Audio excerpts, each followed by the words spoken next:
26 décembre 2025. Chers téléspectateurs de Gandhi Malien TV et d'Africain TV, recevez nos salutations comme d'habitude. Aujourd'hui, nous avons jugé nécessaire d'aborder deux thèmes. Des thèmes, c'est-à-dire allant du sommet de l'AES jusqu'au Nigeria. Vous avez suivi avec nous cette revendication du président américain Donald Trump des bombardements au Nigeria, selon lui, pour peut-être lutter contre les terroristes de l'État islamique. Avec nos experts, nous allons essayer de découvrir dans le cadre de cette émission Parole aux Africains. D'ici là, ils ont leur bonjour à votre endroit. Docteur. Bonjour général, bonjour tous les téléspectateurs de Gandhi Malien TV et de African TV. Et bonjour à mes co-débatteurs, des personnalités Maous, et à commencer par mon oncle. C'est pas que je le jette des fleurs, mais c'est une personnalité qui est pour moi un modèle. On peut tirer encore et encore de meilleures choses de lui. En tout cas, on prie le bon Dieu pour vraiment qu'il reste parmi nous tant que nous voulons. Ok. À mon co-débatteur, le deuxième, le professeur Touré, un chantre de savoir, un professeur d'histoire et géographie de l'ancienne école. Alors, ça veut tout dire. Et ils ont une expertise transversale dans tout ce qu'on peut parler. Et je profite aussi du micro de Gandhi Malien TV pour saluer quelqu'un qui me tient à cœur. Il s'agit bien sûr de ma femme, Madame Traoré Marina Konaté. Et elle aussi, elle suit tous les jours nos débats. Et elle me pose même des questions sur mon oncle.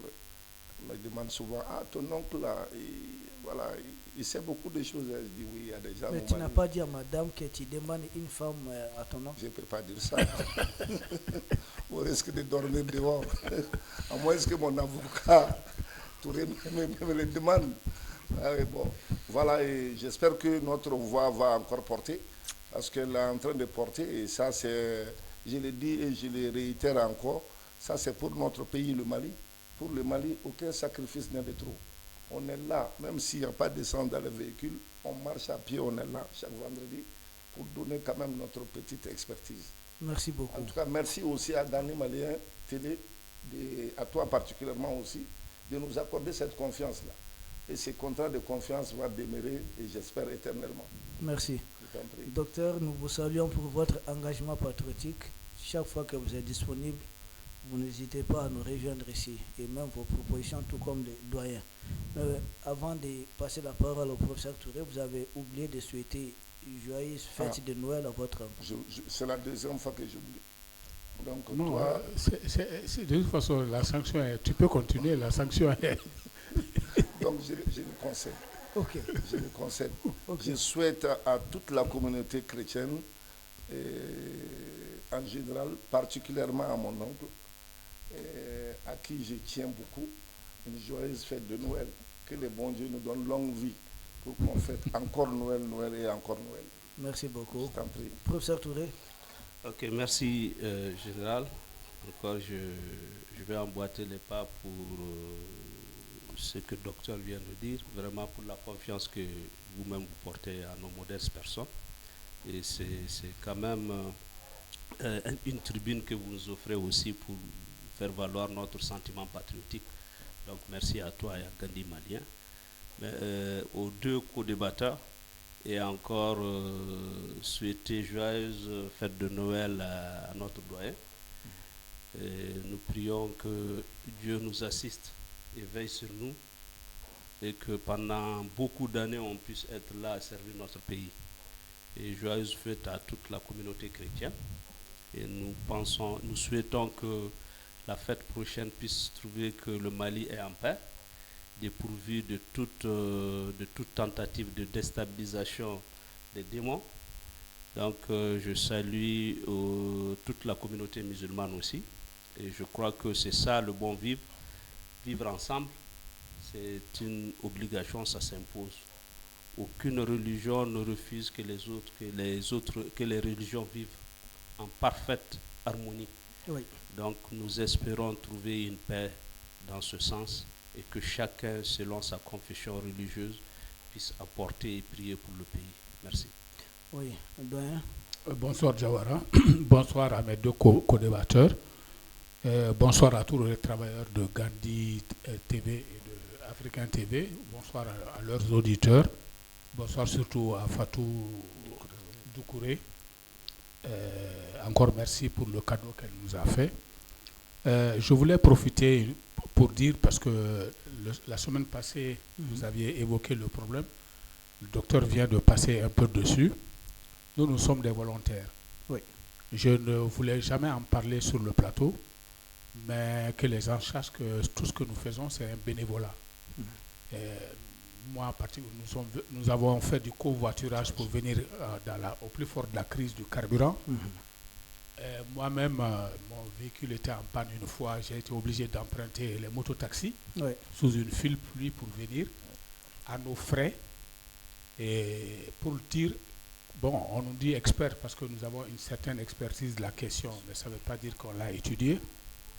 Nous voulons partager nos réflexions avec le public. Ça ne veut pas dire que nous avons toujours raison.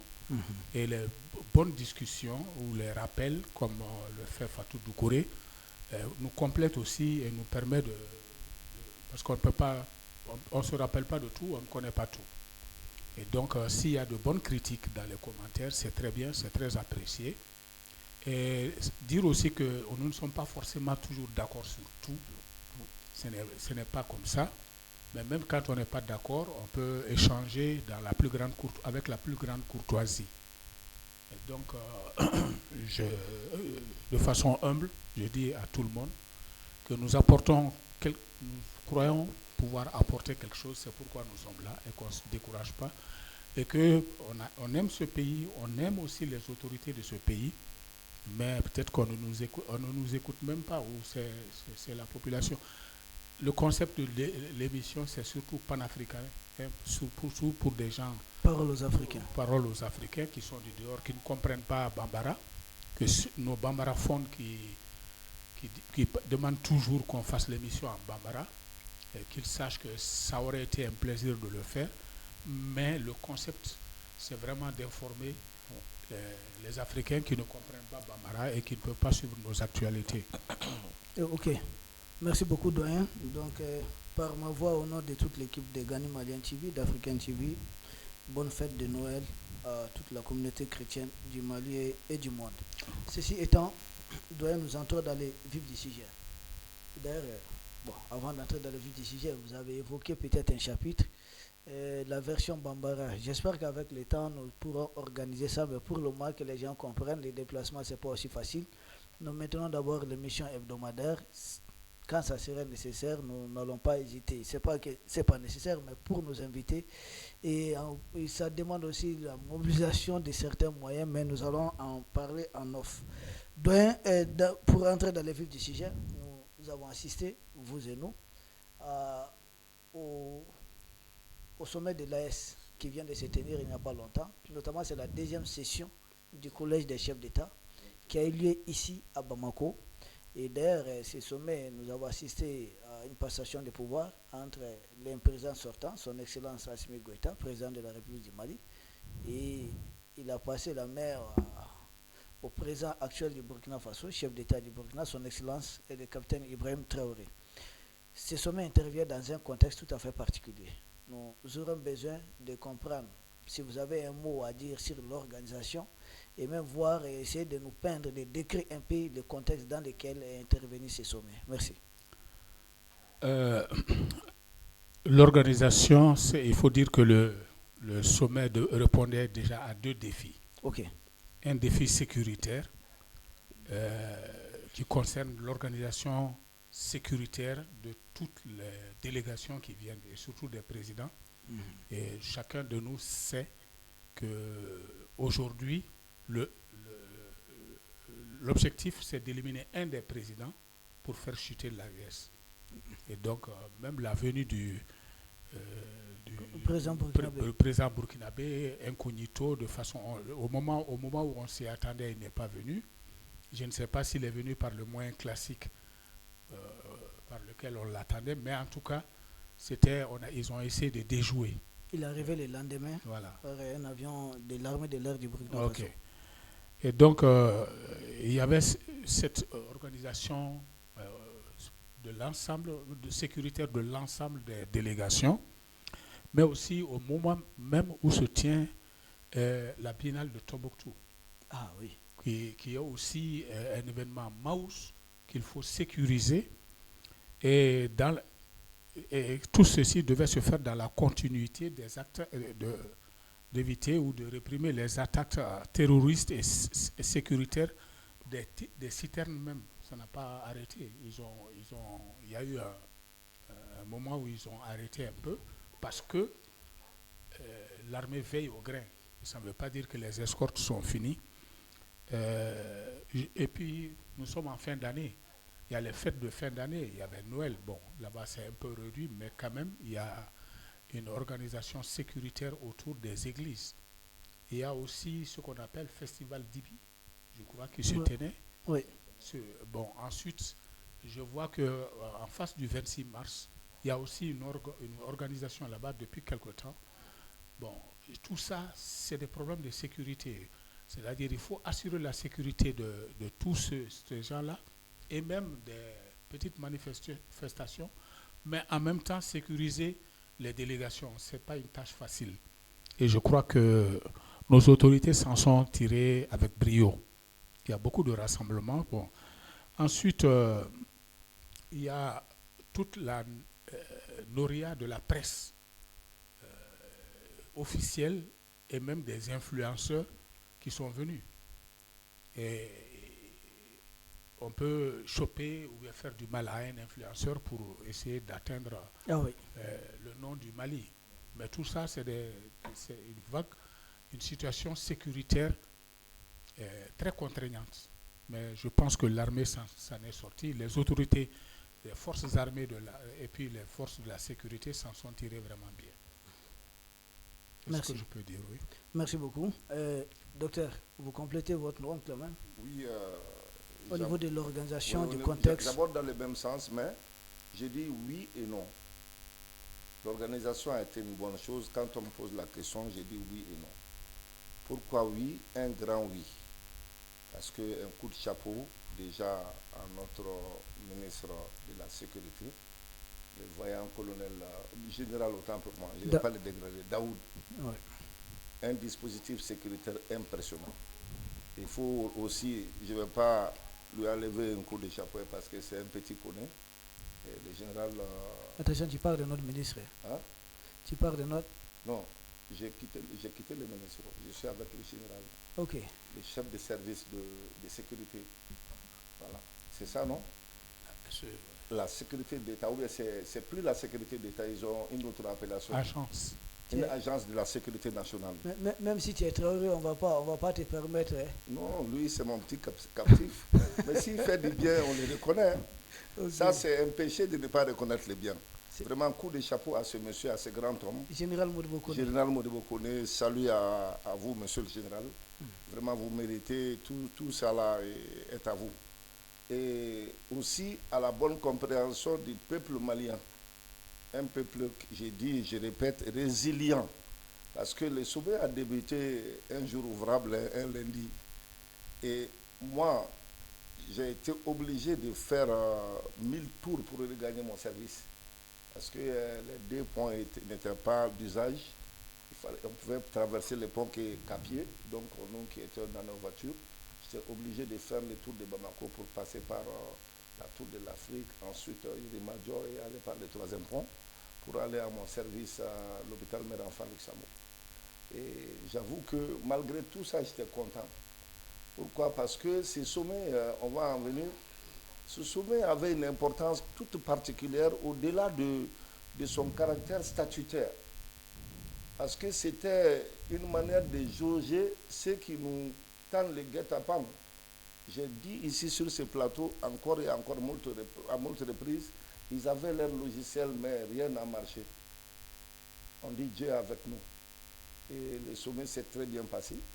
Et j'ai beaucoup aimé aussi une partie, c'est que les influenceurs, je répète, c'est répété en pédagogie, beaucoup de panafricains ont été invités au sommet. Moi, j'étais très content. Ils sont passés tous par la télé malienne, ils ont animé des conférences et tout. Vraiment, c'était hyper bien. Seulement, je n'ai pas vu une dame, Nathalie Niam. Sinon, il y avait le professeur Franklin Yamsi, il y avait Sogoudou du Bénin. Sogoyou. Oui, Sogoyou. Du Togo. Du Togo. Monsieur l'ambassadeur. Oui. Il y avait les autres Iboussi. Voilà. Je n'ai même pas vu le général, peut-être tu t'es caché là-bas. Donc, bref, oui, un grand oui, mais non un petit non, parce qu'aucune œuvre humaine n'est parfaite. Il ne faut pas qu'on se mette en tête que ça a été une réussite, voilà, à tout égard. Non, non, non.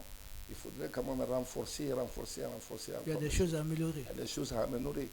Voilà quoi. Du point de vue sécuritaire, encore il y a des choses à améliorer. Mais ça ne relève pas de notre compétence. Et les ayants droit, peut-être, ils ont une oreille attentive à ce qu'on dit. Et ça va être amélioré les prochaines fois. Voilà. Ok. Merci beaucoup. Professeur Touré, le sommet intervient quand même dans un contexte tout à fait particulier. Et d'ailleurs, je pense que ce sommet a permis de faire comprendre ou de déjouer la désinformation, la propagande de certains pays qui faisaient croire que Bamako était sous blocus, rien n'était possible. Mais là, il y a quand même des chefs d'État qui ont fait des déplacements, il y a des panafricains qui ont fait les déplacements. Le sommet s'est bien déroulé sur 48 heures. Et puis, Dieu merci. Ok, merci. Mais avant de répondre à la question, je voudrais rappeler désormais, en tout cas, aux différentes commissions d'organisation de penser au leadership intérieur. Parce que ça, c'est des événements dans lesquels il ne faut pas ignorer aussi ceux qui se battent à l'intérieur.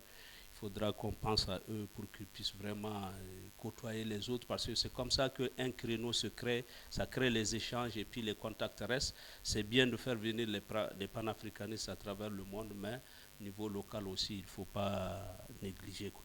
Donc, effectivement, le sommet s'est organisé dans un contexte très difficile. Très difficile en ce sens que le Mali, qui constitue le point focal du démarrage de cette confédération, était harcelé de tous les côtés, était victime de diffamation et de déformation et de désinformation. Donc tout ceci se faisait en réalité pour préparer l'échec de cette deuxième session ordinaire des chefs d'État au niveau de la confédération. C'est pourquoi il y a eu tout cet acharnement, cette histoire de carburant, cette histoire de désinformation de Bamako était sous blocus, de Bamako est tombé. Je crois que nous l'avons dit ici une fois. C'est peut-être ceux qui ne savent pas ou qui n'ont pas encore foi à l'armée malienne qui peuvent penser que des petits terroristes peuvent faire tomber Bamako ou faire un blocus. Ils ne peuvent pas. Et surtout que je dis et je répète encore, la zone géographique ne s'y prête pas aux moyens que ces terroristes disposent pour faire un blocus. Ils vont juste faire du tape à l'œil, ils vont faire un peu de brigandage, de cambriolage pour essayer d'attirer l'attention des gens, comme s'il y avait un grand déficit sécuritaire, mais je dis que c'est faux. Mais, donc l'État malien résiste et l'État malien pourra résister. En tout cas, nos forces de défense et de sécurité disposent de tous ces moyens. Donc il y avait un challenge qui était là, il y avait un défi. Et le monde entier attendait voir qu'est-ce qu'après une année, l'espace AES de la Confédération va réserver en termes de progrès. Donc c'est dans ce contexte d'appréciation ou encore d'attaque toujours des ennemis à pouvoir démonter l'AES. En tout cas, beaucoup d'éléments ont été présentés. Et sur l'aspect sécuritaire de l'organisation, il n'y a eu aucun déficit. Sur le plan infrastructure qui renforce l'existence même de la Confédération, on a trouvé beaucoup d'éléments. On a vu la télé, ça a été inauguré, la banque de la Confédération, la radio au Burkina qui existe et qui travaille. Au niveau du Niger aussi, je crois qu'il y a la presse écrite, AES, et ensuite il y a eu aussi la force unifiée, et cette force unifiée aussi qui a contribué à la sécurisation de ce sommet-là. Donc voilà que ça s'est fait dans un contexte de peur au ventre, au risque de décourager les populations de l'AES sur l'existence d'une armée forte, d'une sécurité forte, et de réalisation qui peuvent prévoir un lendemain meilleur pour l'existence de la Confédération. Et tout ceci, je crois, ont été quand même des pressions sur les épaules de nos dirigeants, mais ça a été vraiment une réussite totale. Ça a été vraiment une réussite totale. Un sommet vaut aussi sur les différentes décisions qui sont prises. Maintenant, ces sommets, il y a eu peut-être des décisions, lesquelles décisions vont engager l'avenir de la Confédération. Donc, qu'est-ce que nous pouvons retenir comme des mesures peut-être à votre niveau, parce qu'il y a beaucoup de mesures, mais quelles sont les mesures les plus fortes, les mesures qui ont retenu votre attention? Bon, il y en a eu beaucoup. Peut-être qu'on ne va pas toutes les citer. Oui. Mais déjà, sur le plan du travail, les 3 chefs d'État ont eu à plancher sur 3 rapports. Ok. Un rapport qui a recensé les recommandations pertinentes formulées par le Conseil de ministres de l'AES, présidé par notre Premier ministre. Ce rapport a été disséqué. Ensuite, ils ont eu à examiner le rapport général sur la mise en œuvre de la feuille de route de l'an 1. On l'avait dit ici, l'AES a une feuille de route qu'elle déroule. Et cette feuille de route a été adoptée de façon consensuelle par les 3 présidents. Et cette feuille de route va au-delà d'un seul mandat. On n'en est qu'au premier mandat de 1 an. Donc il fallait jauger, voir qu'est-ce qui a été fait dans le cadre de la mise en œuvre de la feuille de route. Ensuite, il y avait un 3e rapport qui était un rapport synthétique sur le processus de négociation avec la CEDEAO. Ce sont les trois rapports sur lesquels les présidents ont discuté. Mais ils ont produit dans le communiqué final 6 situations. C'est le processus d'opérationnalisation de la Confédération qui passe par un certain nombre de vérifications, les actions menées pour renforcer l'identité politique et institutionnelle, l'unité et la reconnaissance de l'AES et la visibilité de l'AES sur la scène régionale et internationale. C'est-à-dire, en un mot, ancrer, positionner l'AES tant sur le plan régional et sur le plan international. Faire en sorte que l'AES soit reconnue à tous ces niveaux-là, dans les agendas et dans le carnet et dans l'environnement diplomatique. Ce à quoi le premier mandat est parfaitement venu. Et comme Touré l'a dit, et a participé à cette construction de notre identité, la dotation avec un logo, la dotation avec un drapeau, un hymne officiel, une devise, ce n'est pas de devise monnaie, hein, une devise comme la devise du Mali par exemple. Un peuple, un but, une fois. Peuple, un but, une fois. Et la confection de documents d'identité et de voyage, une télé, une radio et une banque d'investissement. Tout ça, c'est des choses. Maintenant, il y a les infrastructures de télécom.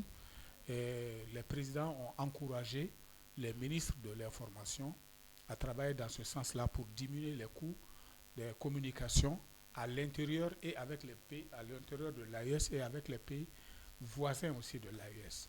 Ça, c'est une instruction qui a été donnée. Bon, il y en a beaucoup, hein, vraiment. Je ne peux pas tout, sinon on risque. Ils ont élaboré 4 protocoles. 4 protocoles additionnels. Un protocole additionnel relatif à la défense et à la sécurité, c'est des supports juridiques qui sont donnés, les protocoles additionnels. Il y a un protocole additionnel relatif à la coordination de l'action diplomatique. Il y a un protocole additionnel relatif à la coordination des actions de développement et enfin un protocole additionnel relatif aux sessions confédérales des parlements. Ça veut dire que le Parlement de l'AES va bientôt, il y aura des parlementaires qui seront désignés pour siéger au niveau de de la Confédération au nom de tous les pays de l'AES.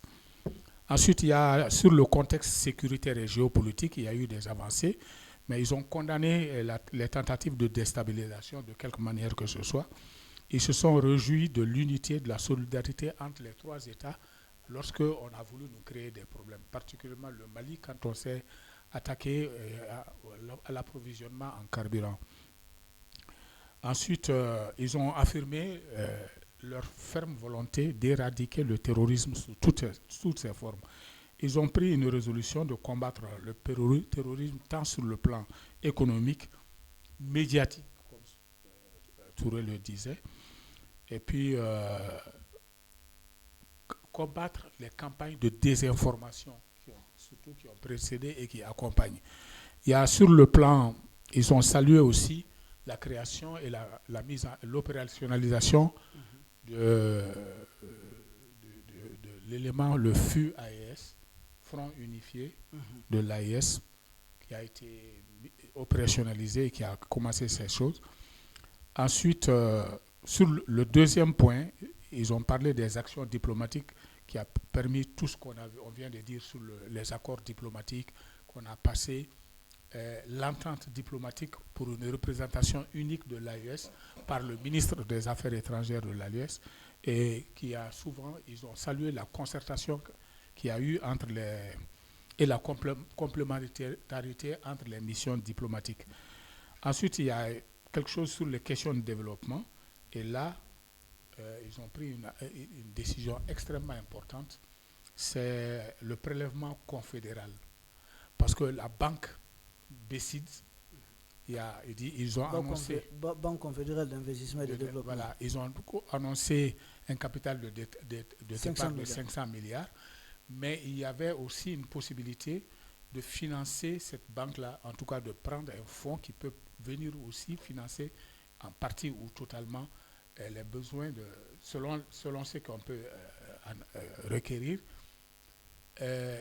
C'est le prélèvement confédéral. Qu'est-ce que c'est que le prélèvement confédéral? C'est une taxe douanière, c'est 0,5% sur la valeur de toutes les marchandises importées, qui va désormais aller dans un fonds spécial. Et ce fonds spécial peut venir aussi en aide au financement de la BCID. Et ça ne pourrait pas venir des mines, par exemple? Même des mines, c'est-à-dire que c'est une taxe que tout le monde va payer. Il n'y a pas d'exonération en la matière. Même quand tu es exonéré, tout de même, cette taxe, le PC, prélèvement communautaire, confédéral, dans l'UMOA ou dans la CEDEAO, c'était un prélèvement communautaire, mais cette fois-ci, c'est un prélèvement confédéral. C'est extrêmement important. Ils ont décidé, ils ont mis ça en place. Ensuite, il y a le processus de négociation avec la CEDEAO qui ne néglige pas. Les gens pensent que c'est la CEDEAO, c'est nous qui sommes les va-t-en-guerre, oui. Mais ils ont réaffirmé leur volonté de travailler avec la CEDEAO. Et ensuite, il y a un point sur le fonctionnement de la Confédération qu'ils ont donné. Et voilà, c'est un ensemble de parties du communiqué final. Voilà. Mais il y a les autres, les félicitations, la nomination. Au total, il y a eu jusqu'à 38 points. Mais j'ai essayé de résumer un peu parce que, voilà. Le doyen a résumé, c'est l'essentiel. Et je pense qu'on passe à la question suivante, sauf s'il y a peut-être un mot qu'il faudrait ajouter. Professeur Touré, le président actuel en exercice de la Confédération de l'AES, son Excellence Ibrahim Traoré, a parlé d'hiver noir. Selon son analyse, il s'agit d'un chef d'État quand même. Il s'agit d'un président qui a les renseignements nécessaires pour se prononcer de cette façon en public. Ça montre que la question est vraiment à prendre au sérieux. L'hiver noir, vous qui êtes sourien géographe, comment vous interprétez ça? Très bien, merci. C'est là où je vais encore une fois de plus remercier Fatou Doucouré pour le cadeau, le code noir qu'elle nous a envoyé. Merci. Et c'est même l'occasion de demander aux peuples africains, surtout les peuples noirs, de lire le code, de chercher, de faire des recherches sur le code noir. Ça leur permettra de comprendre ce que c'est que l'hiver noir. Parce que c'est un chef d'État qui a parlé. Oui.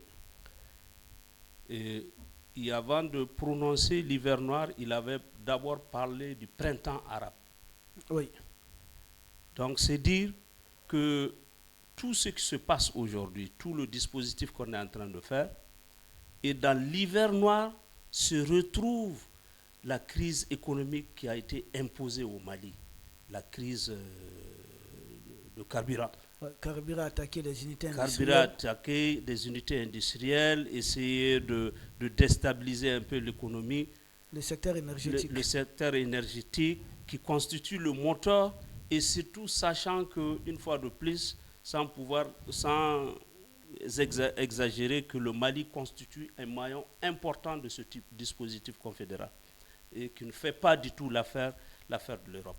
Donc l'hiver noir, c'est pour dire qu'en réalité, ces Occidentaux et ces Valais sont sûrs qu'ils ont infiltré tout le processus d'organisation de nos trois États. Et qu'à tous les niveaux, ils ont des snipers qui, une fois que le signal est donné, les attaques vont partir de tous les côtés. Et l'hiver noir se retrouve encore dans le discours tenu par Mahmoud Dicko, son apparition. C'est un élément du dispositif de l'hiver noir. Parce que tout ceci concourt à pouvoir déstabiliser sur le plan psychologique, sur le plan économique et sur le plan militaire, la déstabilisation et l'attaque de l'AES et la désinformation. Parce que l'hiver noir, c'est en plusieurs compartiments, c'est un ensemble d'éléments qui concourent à déstabiliser ces trois pays de l'AES et au finish à créer ce qu'on appelle la guerre civile. Parce que quand on va lire un peu le discours de Mahmoud Dicko, il appelle à une guerre civile, au fond de son discours. Parce que lorsqu'il parle peu, il vise des communautés à l'extérieur du Mali, comme si c'est le régime qui est en train de chasser des Maliens qui sont devenus misérables à cause du régime en place.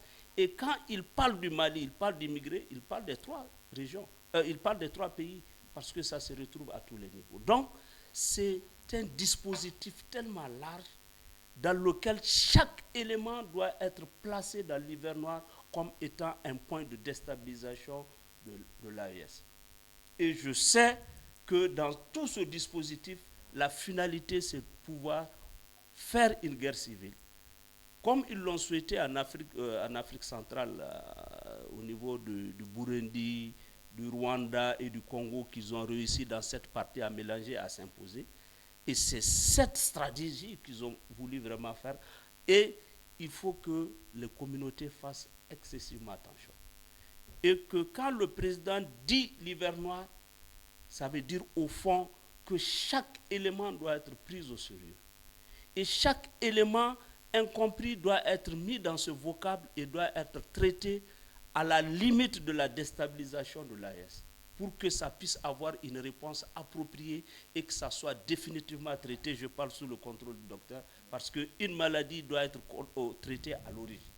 Donc rien ne doit être négligé dans ça. Et je crois que le président Ibé a attiré l'attention de toutes les communautés de l'AES pour qu'ils comprennent qu'il n'y a pas un dispositif, mais il y a un ensemble de dispositifs. Parce que l'hiver, c'est un ensemble d'éléments qui s'attaquent à tous les trois pays. C'est un élément climatique qui peut s'attaquer à un large espace géographique. Et tous ceux qui seront dans ce couvert-là, et chaque élément est un moteur qui peut agir en faveur ou en défaveur. Donc rien ne doit être négligé jusqu'à l'information que lui-même, il a ciblé ceux qui informent, ceux qui désinforment sur les réseaux sociaux, ceux qui désinforment sur les télévisions et qui essayent de jeter leur venin sur l'Afrique. Tous ceux-ci font partie du dispositif et aucun élément ne doit être négligé, ne doit être mis de côté. Et que c'est un dispositif global qui n'est pas approprié au Mali, au Burkina, au Niger, mais aux 3 pays de l'AES.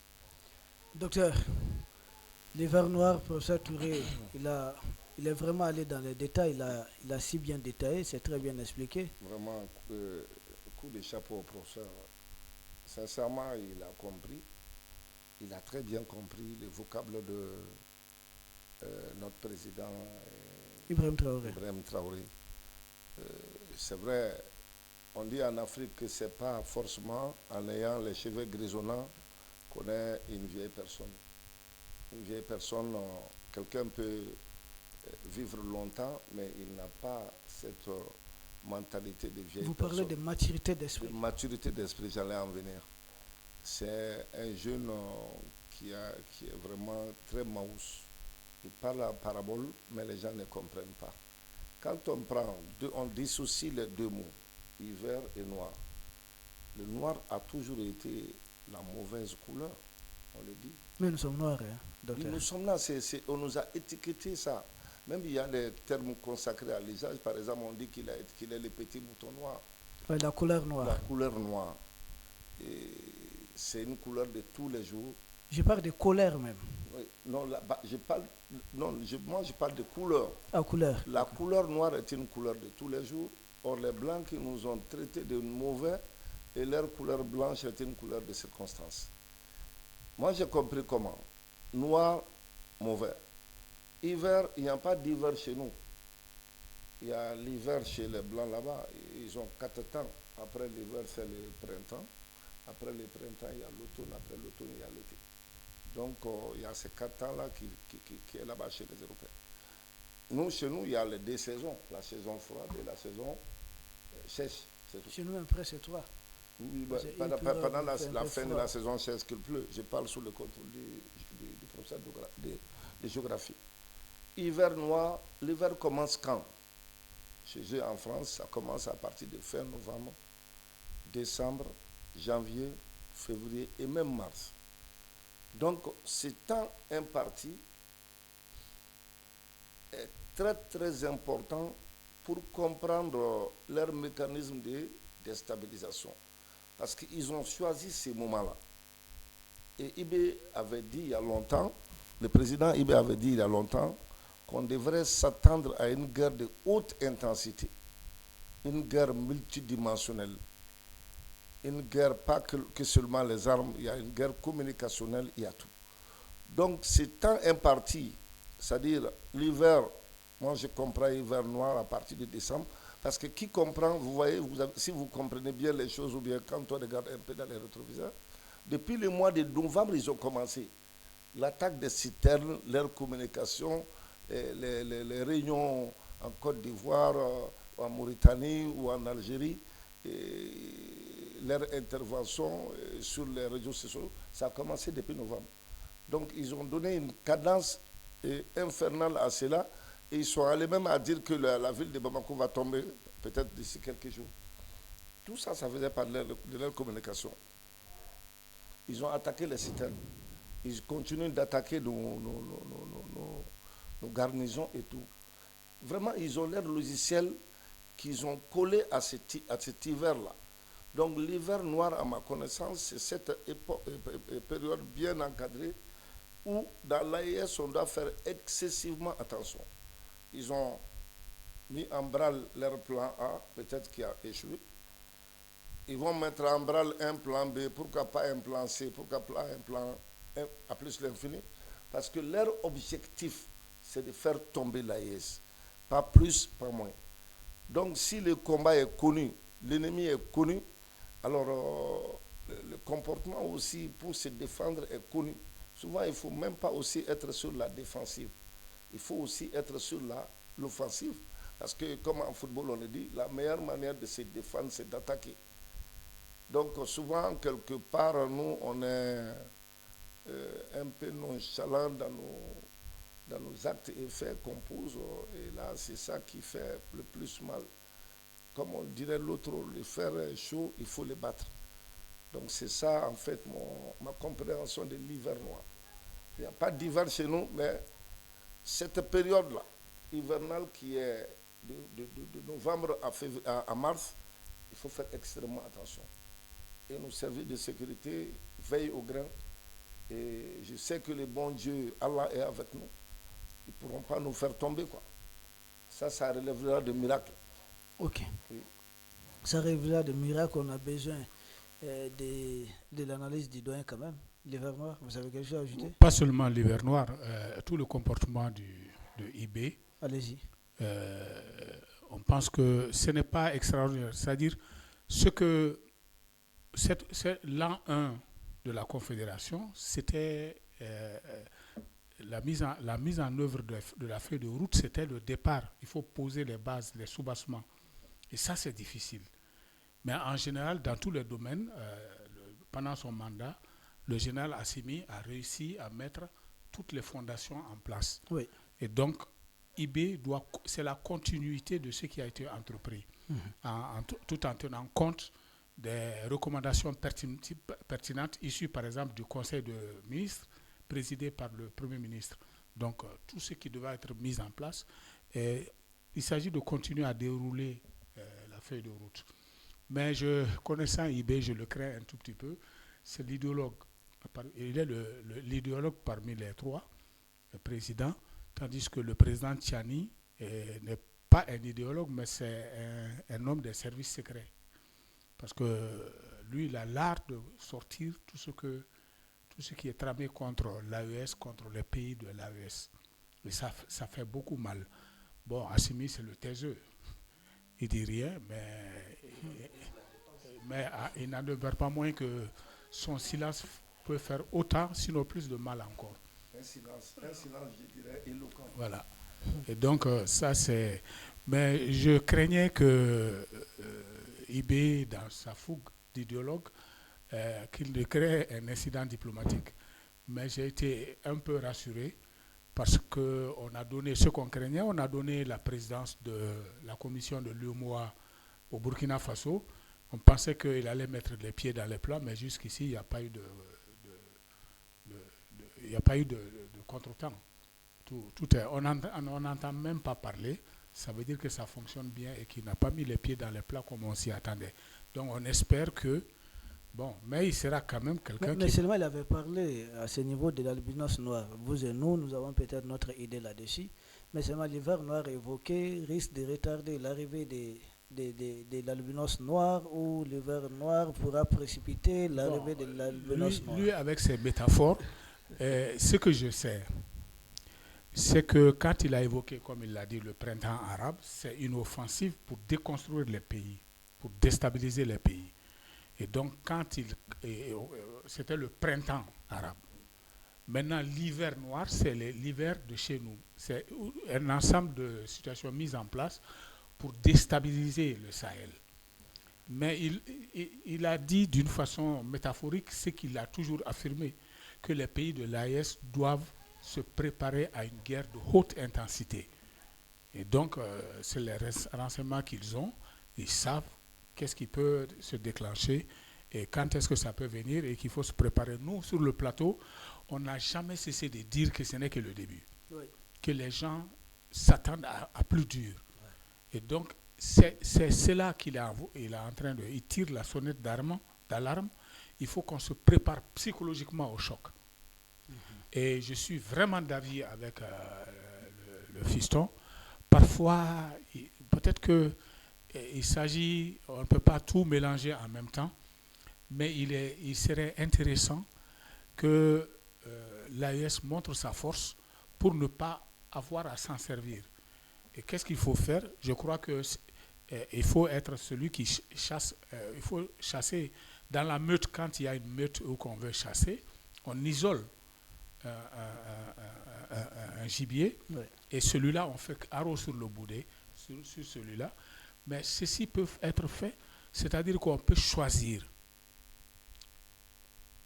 un pays de la CEDEAO spécifiquement et lui faire un embargo économique sur tout ce que nous prenons là-bas ou ce que nous achetons là-bas. On va souffrir, mais on va le faire souffrir pour qu'il se rende compte que ce n'est que le début, lui aussi.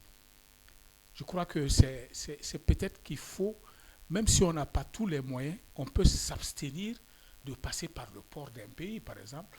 s'abstenir des marchandises qui sont écoulées chez nous, fermer nos frontières. Bon, on ne le ferme pas officiellement, mais rien ne rentre.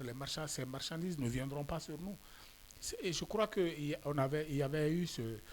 Nous, on va souffrir, on est habitué à souffrir. La différence entre nous et les autres pays, c'est que nous sommes habitués à souffrir. Et c'est ça la résilience.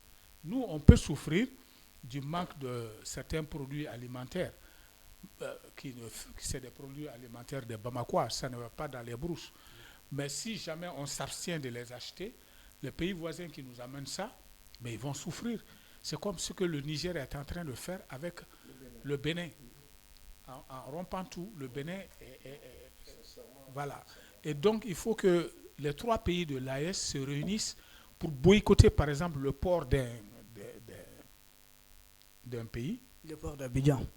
Bon, en tout cas, le port d'un pays essentiel. Je comprends votre sagesse. Et comme c'est des pays souvent qui exportent chez nous leurs produits d'origine, bloquer tout ça. En ce moment, on va leur mettre la patate chaude dans la main. Et on verra. Moi, je crois que c'est le moment, même si on ne va pas entreprendre une guerre, mais on entreprend une guerre, mais économique. On l'isole. Moi, je crois que... Okay. On espère qu'il va faire son année sans provoquer un clash. Donc, comment vous voyez sa présidence, Comment vous voyez sa présidence? Non, c'est un président qui ne se taira pas sur le plan idéologique. Ce n'est pas dans sa nature. Il va continuer à battre c'est l'école Thomas Sankara. L'école Thomas Sankara, il va continuer à l'affirmer. Mais j'espère que ça ne va pas jouer sur son efficacité en ce qui concerne le déroulement de la feuille de route. Ok, on verra, je pense, il a d'ailleurs dit, docteur, je reviens vers vous, il nous a dit d'être à l'offensive sur le plan communication, il nous dit seulement des conseils, c'est-à-dire il ne faut pas s'apprendre à ces gens physiquement, jusqu'à ce qu'eux-mêmes décident de changer de mode opératoire. C'est-à-dire ce n'est pas exclu, mais il faudrait que ça vienne d'abord d'eux. Pour le moment, il faudrait démonter, il faudrait être à l'offensive sur le plan communication, et les doyens viennent de le dire. Effectivement, c'est quelqu'un qui ne va pas se taire, et il nous le conseille d'ailleurs. Il faudrait être à l'offensive, il faut démasquer, il faut démonter tous les narratifs, toutes les propagandes orchestrées contre les pays de l'AES. Votre mot là-dessus? Mais ça, c'est de bonnes guerres.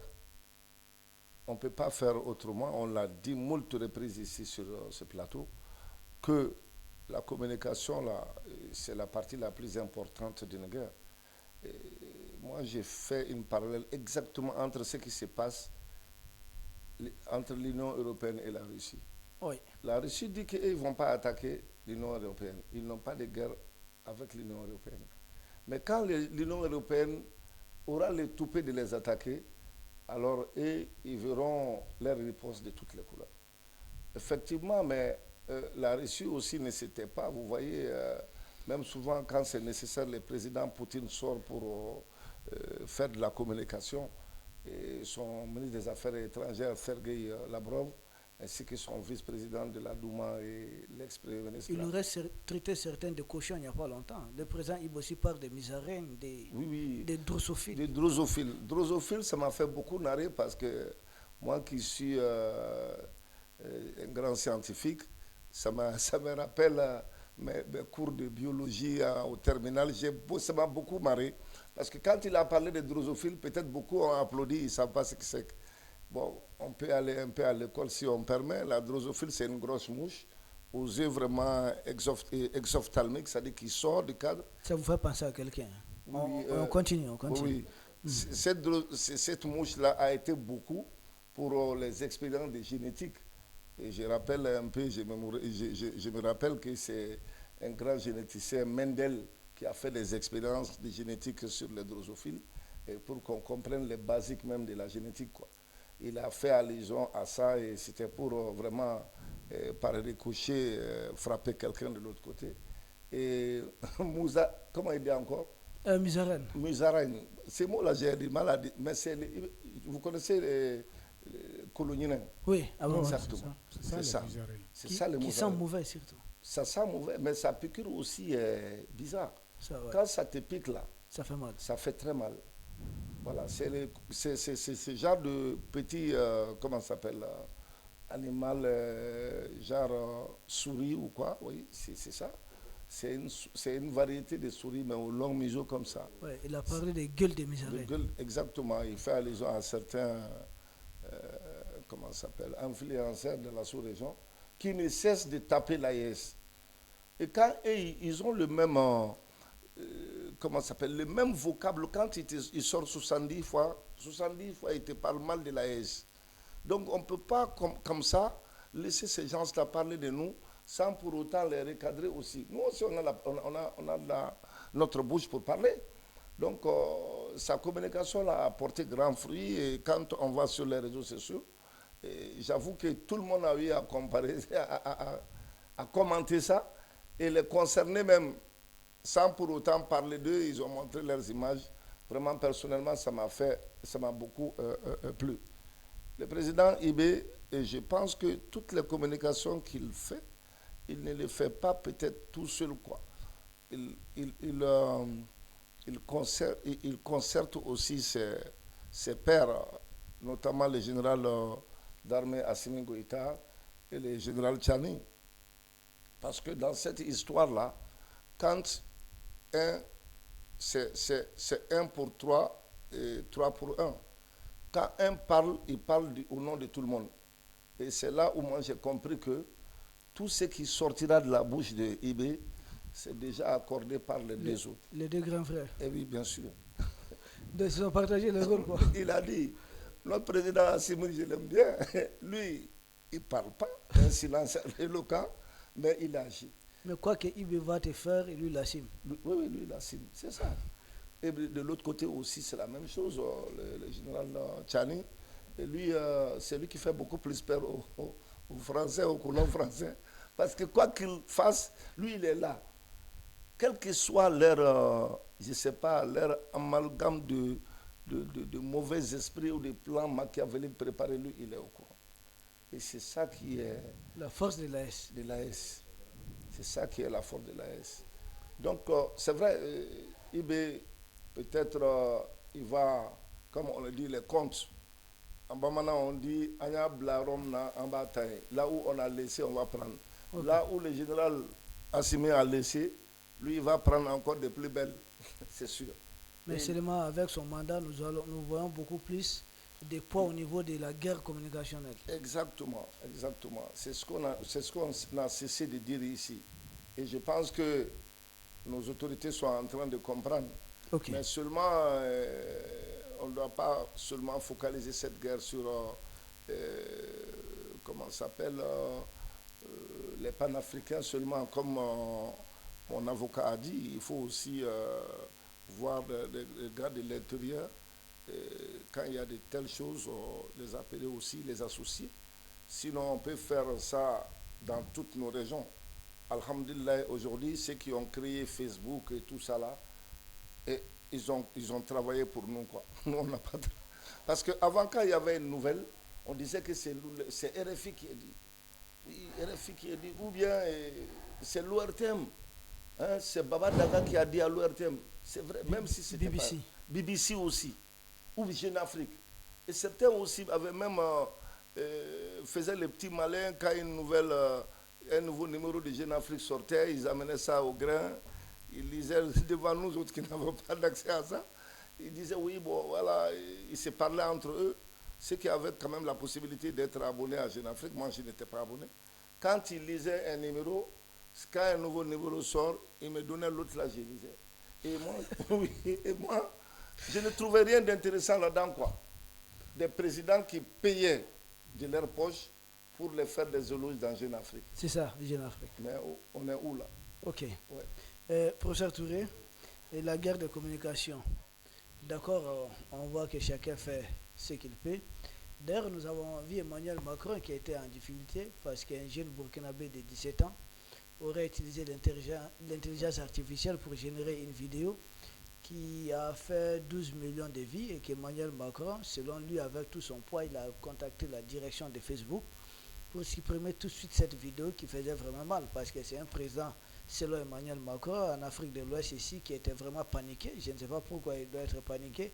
Donc un président, on ne sait pas c'est qui. qui a directement appelé Emmanuel Macron. Donc il a essayé de peser de tout son poids, ça a échoué. Et donc la France est en train de prendre un projet de loi. Ça veut dire que l'action du jeune burkinabé a poussé la France à prendre un projet de loi pour dorénavant enlever tout ce qui n'arrange pas l'État français sur les réseaux sociaux. Mais ça montre que la France s'organise quand même. Est-ce qu'il ne faudrait pas qu'au niveau de l'AS, au niveau confédéral aussi, qu'on envisage d'organiser sérieusement un front médiatique? Parce que la France va s'organiser, ce n'est pas contre la Russie forcément, c'est contre nous. Donc qu'est-ce que nous aussi nous allons faire? Qu'est-ce que nous attendons peut-être? Nous avons besoin de votre analyse quand même. Ok, merci. Ça va rejoindre toujours l'idée de l'hiver noir. Hein? Oui.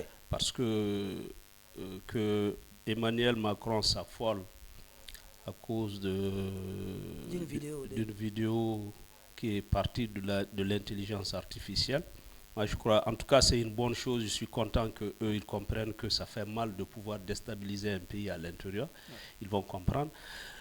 Mais ce que je vais dire dans tout ça, c'est que avant de venir à la communication, pour rassurer le doyen Coulibaly que IB, au-delà de son caractère communicatif, c'est un grand communicant, il est aussi un travailleur. Hein.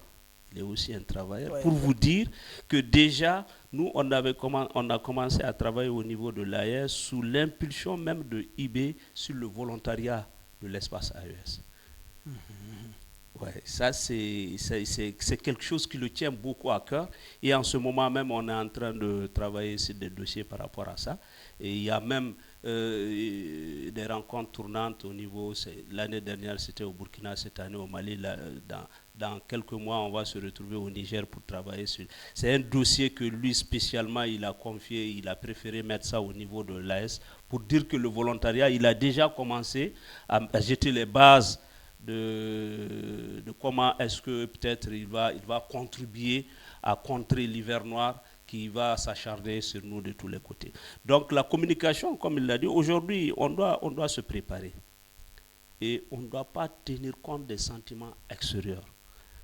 Parce qu'aujourd'hui, c'est nous qui souffrons du manque de carburant. C'est le Burkina qui souffre, c'est le Niger qui souffre. Donc, c'est à nous de voir dans ce dispositif qu'est-ce qu'il faut faire, qu'est-ce qu'il faut prendre, comment est-ce qu'il faut s'organiser pour répondre à toutes les difficultés qui peuvent s'attaquer à l'espace de l'AES. C'est pourquoi il est très important aujourd'hui que dans le dispositif de la communication, je sais peut-être que IB va faire signe à Gandhi malien, parce qu'il aime beaucoup la communication quand même, pour essayer d'être au plus profond, prêt en matière de communication auprès des communautés. Et Coulibaly a annoncé un niveau sur lequel je ne voudrais vraiment pas passer, parce qu'il y a les villes et les villages. Il y a des choses, si on arrête sur lesquelles si l'AES prépare tout de suite pour former un embargo, c'est seulement peut-être ceux qui vivent à Bamako qui n'auront pas accès à ces éléments-là. Au niveau des communautés, ils ne savent même pas, ce n'est pas un problème. Alors que celui qui vit de ça, ça peut créer un problème chez lui. Donc ça, c'est très important dans le dispositif souvent sur lequel il faut réfléchir. Et je crois que même par rapport au carburant, on avait réfléchi sur ça. Donc il faudra vraiment que l'espace AES fasse de la communication vraiment son cheval de bataille. Il faut organiser la communication à tous les niveaux. Et on a tendance souvent à utiliser seulement les langues locales. Ce n'est pas suffisant. Ce n'est pas suffisant. Parce qu'aujourd'hui, nous sommes dans une guerre de haute intensité et une guerre de niveau international où d'autres peuples veulent comprendre comment est-ce qu'on est en train de faire, qu'est-ce qu'on est en train de faire pour nous rejoindre et agrandir le lot de la lutte contre les impérialistes. Et si on s'attelle seulement aux langues locales, ça peut créer un frein. Et je crois que l'AES n'est pas renfermée. L'AES reste ouvert, donc en matière de communication, même si la langue elle est française, mais il faut prendre ce qui est bon chez eux et laisser ce qui est mauvais. Et je crois qu'aujourd'hui, la langue française est vraiment un outil pour nous qu'on peut utiliser pour eux-mêmes les créer des ennuis. Et il faudra parler pour qu'eux ils comprennent et que leur société civile aussi puisse comprendre et amener leurs États à arrêter cet acharnement qu'ils ont contre les peuples de l'AES. Donc je crois que c'est un dispositif qu'il faut vraiment renforcer. Et je crois qu'avec la présidence de IB, le volontariat et la communication vont être deux piliers fondamentaux sur lesquels il va se bâtir, il va s'appuyer pour contrer l'hiver noir. Parce que quand on va prendre déjà de l'autre côté, si on prend sur les personnalités des trois présidents, Ibé, il parle, il a des métaphores, mais Tchani, son rôle dans le dispositif, c'est de mettre au grand jour tous les plans qui sont formés contre l'AES. Et assimilé dans ça, dans le dispositif, c'est organiser la défense de l'espace AES en réfléchissant sur tout ce qui est armement et dispositifs militaires et sécuritaires dont on peut avoir besoin pour pouvoir défendre l'espace AES. Et IB, quand il parle, il est dans son rôle. Et je crois qu'à ce niveau, vraiment, il doit être quand même au plus près, et encore souvent, beaucoup plus être avec vraiment les leaders au niveau de la communication pour relayer toutes les informations, en tout cas, qui peuvent aider l'espace AES à ne pas rester confiné sur elle-même, à ne pas communiquer seulement entre les peuples de l'AES seulement, que des communications soient ouvertes au monde entier et que les peuples opprimés, les autres peuples opprimés puissent rejoindre l'idée de l'AES. Rejoindre l'idée de l'AES, docteur. Doyen, nous bouclons ces premiers points qui portaient sur l'AES et le sommet de l'AES. Vous avez quelque chose particulièrement que vous voulez ajouter? Oui, mais avant, je voudrais rassurer Touré. Je n'ai aucun doute sur la capacité de travail de IB. Okay. Je n'ai aucun doute sur ce qu'il pourra. Il s'agit de continuer la mise en œuvre de la feuille de route et je crois qu'ici, on emploiera efficacement. Je n'ai pas de doute à ce sujet. Mais seulement, pour revenir un tout petit peu, parce que moi, je n'ai pas voulu soulever ça, les histoires de drosophiles et autres là, je crois que je n'ai pas aimé cette communication. Parce que c'est se rabaisser à un niveau qui n'est pas son niveau. Tant qu'il peut taper sur les présidents de l'AES et de la CEDEAO, les présidents français, moi je suis d'accord. Mais si lui, il se met à répondre à des influenceurs de mauvaise aloi, c'est pas bon. Moi je crois qu'il ne faut pas qu'il descende. Il doit laisser ça à nous autres. Il doit laisser ça aux influenceurs et aux activistes de nos... Là, c'est entre nous. Peut-être c'est un coup d'envoi qu'il a donné. Bon, en tout cas, moi j'aurais préféré que ce soit les Burkinabés, que ce soit les Maliens, que ce soit les Nigériens qui se mettent à braquer sur ce plateau spécifiquement où on a toujours insulté nos gens. Bon, mais... Si ça vient de la bouche d'un président, cette communication a d'une importance... Non, moi je pense que le président... Laisse ton oncle finir, ensuite tu auras la parole. Le président ne doit pas descendre à ce niveau. En matière d'affrontement, il y a des niveaux d'affrontement. On ne prend pas son fusil. Mais il n'y a pas un président de la CEDEAO qui ressemblerait peut-être à une drosophile ou bien un miséraire. Non, en tout cas, ce que j'ai compris, ce n'était pas un président en question. Ça veut dire que les critiques qui sont faites parce que ce plateau est spécialisé dans les invectives vis-à-vis de IB principalement. Je ne pense pas qu'ils doivent y répondre. Ce à quoi je pense. Sinon, il y a un autre, ce n'est pas forcément ça. Okay. Bon, mais moi, c'est ma façon de percevoir cette affaire-là. Je n'aurais pas voulu qu'ils communiquent de cette façon, qu'ils laissent ça à d'autres. Merci. Ils le feront utilement. Maintenant, comment voir l'avenir de l'AES? Je crois que l'AES, ça a été réaffirmé lors de ce truc, que l'objectif final, c'est la fédération. Oui. Et tout concourt à atteindre cet objectif final. Maintenant, cet objectif final, c'est une construction par l'économie. Et c'est d'abord la première chose à faire. Mais il ne faut pas oublier un point essentiel. Sur quelle fonction, si on arrive on va à la fédération, quel genre de régime on va adopter? Parce qu'aujourd'hui, il y a un basculement du monde en matière de régime. Et le régime chinois, c'est une démocratie populaire. Et ils ont une construction différente de celle des Occidentaux. Et moi, ce que j'ai perçu, c'est que dans cette démocratie multipartisan ou multipartisan, c'est les partis politiques qui sont les points d'appui pour les Occidentaux pour se mêler de nos affaires et empêcher toute avancée. Or, le Parti communiste chinois, de sa naissance à aujourd'hui, tout baigne dans l'huile. Ils n'ont pas fait de révolution sinon dans leur économie. Et ils ont une ligne constante. Aujourd'hui, ce qu'ils ont cherché sur le plan économique, ils sont en première position. Ils sont en train de larguer carrément les États-Unis. Les États-Unis qui sont construits sur le système démocratique occidental. Donc, tôt ou tard, va se poser la question du régime de la fédération. Ensuite, il y a un choix à faire. Est-ce qu'on doit s'orienter, on est en train de s'orienter vers le sud global? Est-ce qu'on va carrément virer pour aller vers le sud global? Parce que nous avons dit, nous voulons coopérer avec tout le monde, à condition qu'on respecte nos principes, mais nous devons donner la priorité certainement à certains pays qui font partie du sud global, pour essayer de se démarquer un peu de l'Occident, qui trouvera toujours les moyens de nous encercler ou bien de nous mettre en danger avec leur coopération. Ensuite, il y a quelque chose que moi je voudrais signaler. On a parlé de tout dans l'AES, sauf du volet sportif. Je n'ai pas vu quelque chose qui concerne ça.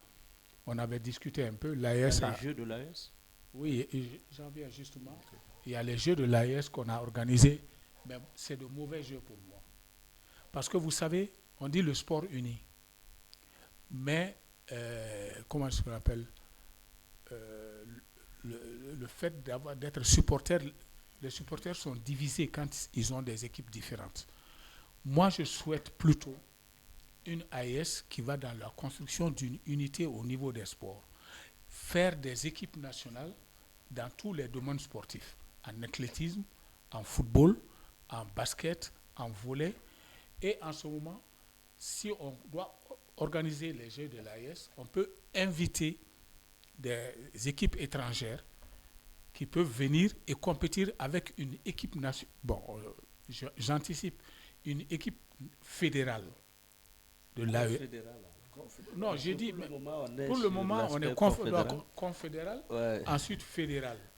C'est parce que c'est le sport. Si moi, je suis de telle équipe, vous êtes de telle autre équipe, il n'y a pas de raison. Le jour où une équipe du Burkina va rencontrer une équipe du Mali dans une compétition très tendue, mais les nationalismes vont se réveiller. Et je crois que c'est cela qu'il faut empêcher. Empêcher le nationalisme et partir vers un regroupement, une idée d'ensemble. C'est pourquoi moi je souhaite, peut-être à plus long terme, qu'on fasse des fédérations confédérales dans tous les domaines de sport. Et si c'est possible, engager les équipes nationales de l'AES dans les domaines, dans des compétitions internationales. Voilà. Mais doyen, nous comprenons votre inquiétude, la peur de susciter les nationalismes peut-être à certains niveaux, mais il ne faudrait pas aussi voir que c'est peut-être donner beaucoup plus de chances aux équipes de l'Est de remporter plus de médailles. C'est-à-dire, au lieu de compétir avec une seule équipe, là, nous avons l'occasion de compétir souvent avec 3 équipes. Actuellement, au niveau de la Coupe d'Afrique, nous sommes en train de compétir avec 2 équipes, le Mali, le Burkina. Est-ce que ce n'est pas une façon de donner plus de chances? Si ça ne marche pas avec le Mali, ça peut marcher avec le Burkina, ça ne marche pas avec le Mali. Mais ça marchera encore mieux avec une équipe confédérale de l'AES qui comprend les meilleurs des 3 pays. Mais ce n'est pas parce qu'on est un vaste pays qu'on a plus de chances de médailles. Sinon, non, je veux dire... La Russie aurait rapporté beaucoup de médailles. Quand même. Si vous regardez, la Russie était une fédération. Elle a remporté beaucoup quand elle était une fédération. La fédération de l'URSS, Union des républiques socialistes soviétiques. Le sport le plus populaire, voilà. C'est le football. Je ne pense pas que la Russie soit le pays le plus titré, premièrement. Deuxièmement, si c'est en matière de population, que nous serons nombreux, la Chine aurait été le pays peut-être le plus titré. Non, ce n'est pas au niveau des nombres. C'est-à-dire que dans nos pays, il y a d'abord un travail de détection de jeunes talents pour les faire remonter. Et quand ça devient plus sélectif, plus ça va devenir plus sélectif, plus vont se dégager les meilleurs. Ok. Il y a beaucoup de meilleurs, il y a de très bons joueurs au Niger, mais ils sont dans un environnement un peu faible pour s'exprimer. Au Burkina, ils sont dans un... Il y a un qui survole, mais les autres ne sont pas à ce niveau-là. Et moi, ce que je souhaite, c'est qu'on ait une équipe nationale qui regroupe les meilleurs des 3 pays, et dans chacun des domaines donnés. Et là, on peut avoir une équipe nationale confédérale. Ouais, moi, je crois que présentement, pour ce dispositif, ça va être difficile parce qu'on a 3 chefs d'État, on a 3 pays. C'est vrai qu'on est dans l'espace, mais pour le moment, chaque pays garde un peu très tôt. Voilà, un peu très tôt. Mais là où je veux un peu revenir, peut-être rassurer un peu Koulibaly, c'est qu'en tout cas, en matière de communication, déjà, les 3 pays arrivent à communiquer. Et c'est pourquoi je dis qu'il faut créer même un créneau de leadership de communication au niveau des 3 pays. Où les 3, quand on va voir général sur le même plateau qu'un Burkinabé, un Nigérien en train de défendre les 3 pays, vous allez voir que tout de suite le sentiment de voir, en tout cas que ce soit l'équipe du Mali à un certain niveau, ça va être, ce serait bien pour tout l'espace, etc., etc.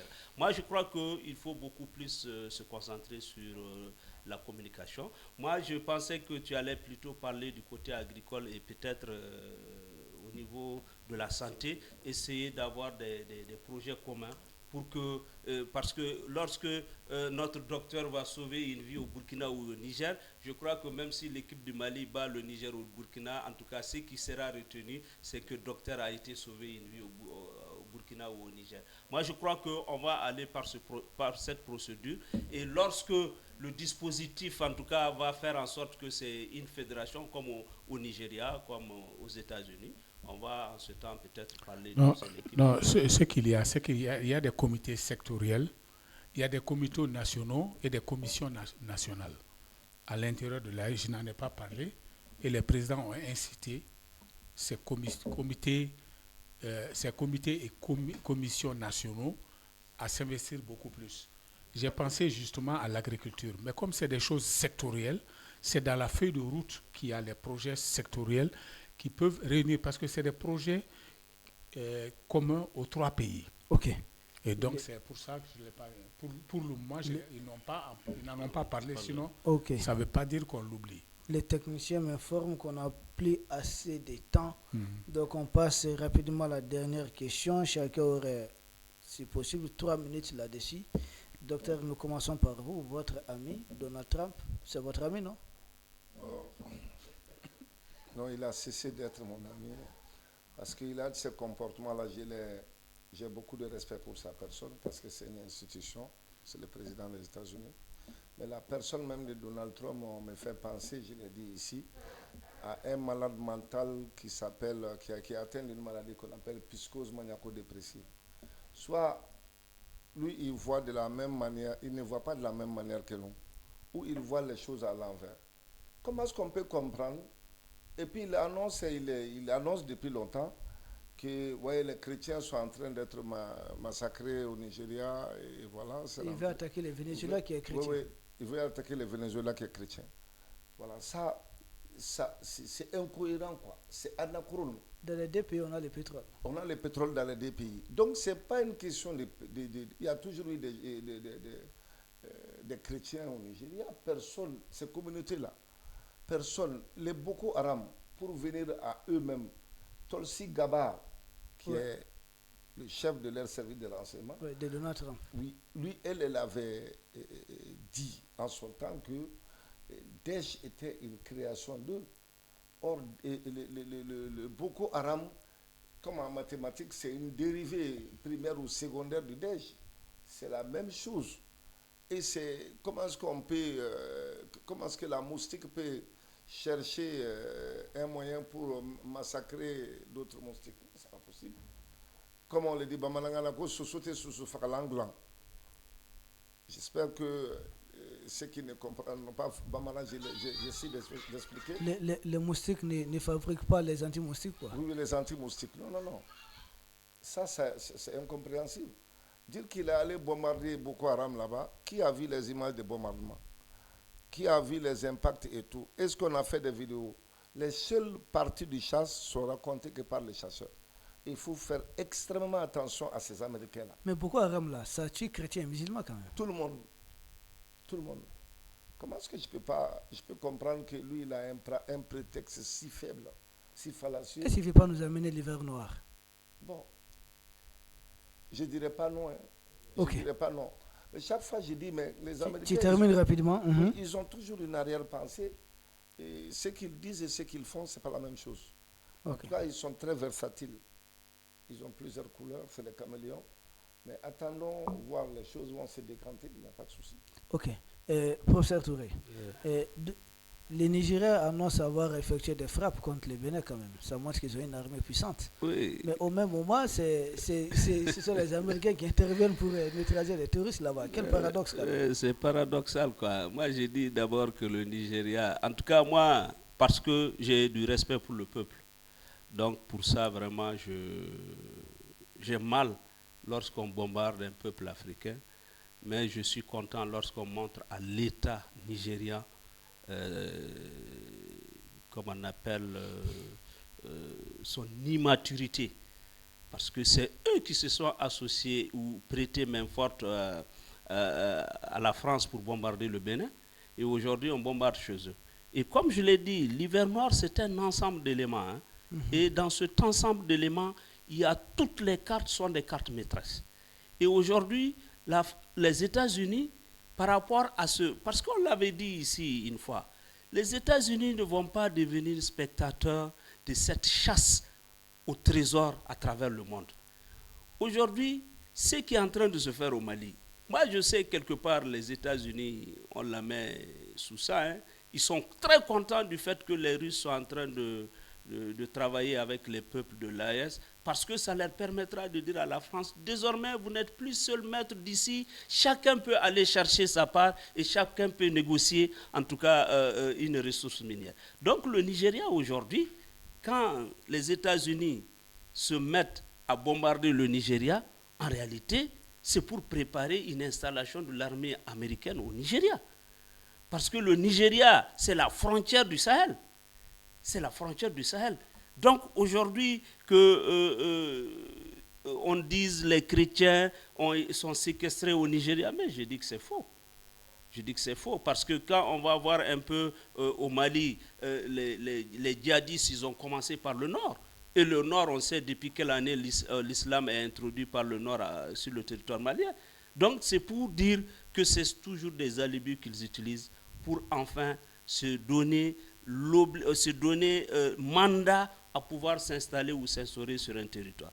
Donc c'est vraiment très paradoxal et je ne sais pas où se trouvent les armes du Nigeria qui allaient bombarder le Niger, qui ont bombardé le Bénin pour bombarder des gens qui sont en train de s'aimer la terreur autour de leur population. Et je dis que Donald Trump est une fausse carte que les États-Unis ont mis à la tête de leur État pour essayer de désorganiser l'Occident et avoir une position de suprématie lorsque c'est dans le désordre, mais lorsque ça va dans le cadre intellectuel organisé, ce n'est pas des présidents comme Donald Trump qu'on va faire venir. Et il va continuer à s'attaquer. Ok, merci beaucoup. Nous terminons avec les doyens. Bon, moi je pense que Donald Trump a agi en se donnant une mauvaise raison. Je ne sais pas en ce qui concerne, parce qu'il y a des catégories de chrétiens. L'Église catholique, en tout cas pour sa part, n'a jamais crié, même si elle était opprimée. Elle ne réagit pas. Il y a une ligne de conduite. Donc, se donner cette raison-là pour attaquer un pays, c'est une fausse raison. Il y a forcément quelque chose d'autre derrière, comme on le dit, s'accaparer du pétrole. Mais, toute chose étant égale par ailleurs, ça a démontré que les pays de l'AES ont eu raison de faire appel à la Russie pour les aider à juguler le terrorisme. Ça, au moins, c'est une leçon qu'on peut tirer. Beaucoup sont en train de nous dire qu'on est parti, on est tombé de Caribe en Silla, on a laissé comment est-ce qu'on appelle un ancien maître pour un autre maître. Maintenant, un nouveau maître, ce n'est pas forcément, on se rend compte que ce n'est pas forcément comme ça que la lutte contre le terrorisme est très ardue. Ce n'est pas tout le monde qui peut la mener. Ça, c'est le premier point. Mais ça me fait revenir sur ce que le président du Bénin avait dit, qu'on va s'armer pour quoi faire alors qu'on ne peut même pas trouver à manger. Quand ça a éclaté chez lui, il a eu besoin d'une armée étrangère pour l'aider. Mais ça répond justement à la question. Il nous reprochait de nous armer ou de tenter. Est-ce que même avec notre armement, nous avons pu repousser le terrorisme? Lui, sans armement, il était obligé de faire appel à des gens pour venir devant le bon. Voilà. Et donc, moi, je n'accorde pas plus d'importance à la raison qu'il a donnée, que Trump a donnée. Trump, c'est un voltigeur, il prend tout ce qu'il veut, il dit une chose et son contraire, il dit quelque chose aujourd'hui, demain il revient dessus. Comme il nous avait mis sur la liste noire des pays dont les ressortissants nous pouvaient. Après, il nous a enlevés, après, il nous remet. C'est comme un enfant qui jongle. C'est le typique de la maladie de la psychose maniaco-dépressive. Il est maniaque, il est dépressif. Je n'accorde pas trop d'importance à ça. Il a voulu, par le biais des armes, peut-être s'implanter au Nigeria et s'accaparer de certaines ressources. Merci beaucoup. Vous avez été nombreux à nous suivre. On aurait pu continuer les débats, mais d'autres programmes vont suivre après. Donc nous allons nous conformer au programme dicté. Nous vous remercions. Vous avez été nombreux à nous suivre et d'ailleurs continuez à suivre d'autres programmes sur Gandhi Madian TV. Quant à mes invités et moi, nous espérons vous retrouver la semaine prochaine, même heure, mais comme d'habitude, nous allons changer simplement des thèmes. D'ici là, portez-vous bien et à très bientôt. Merci. Merci.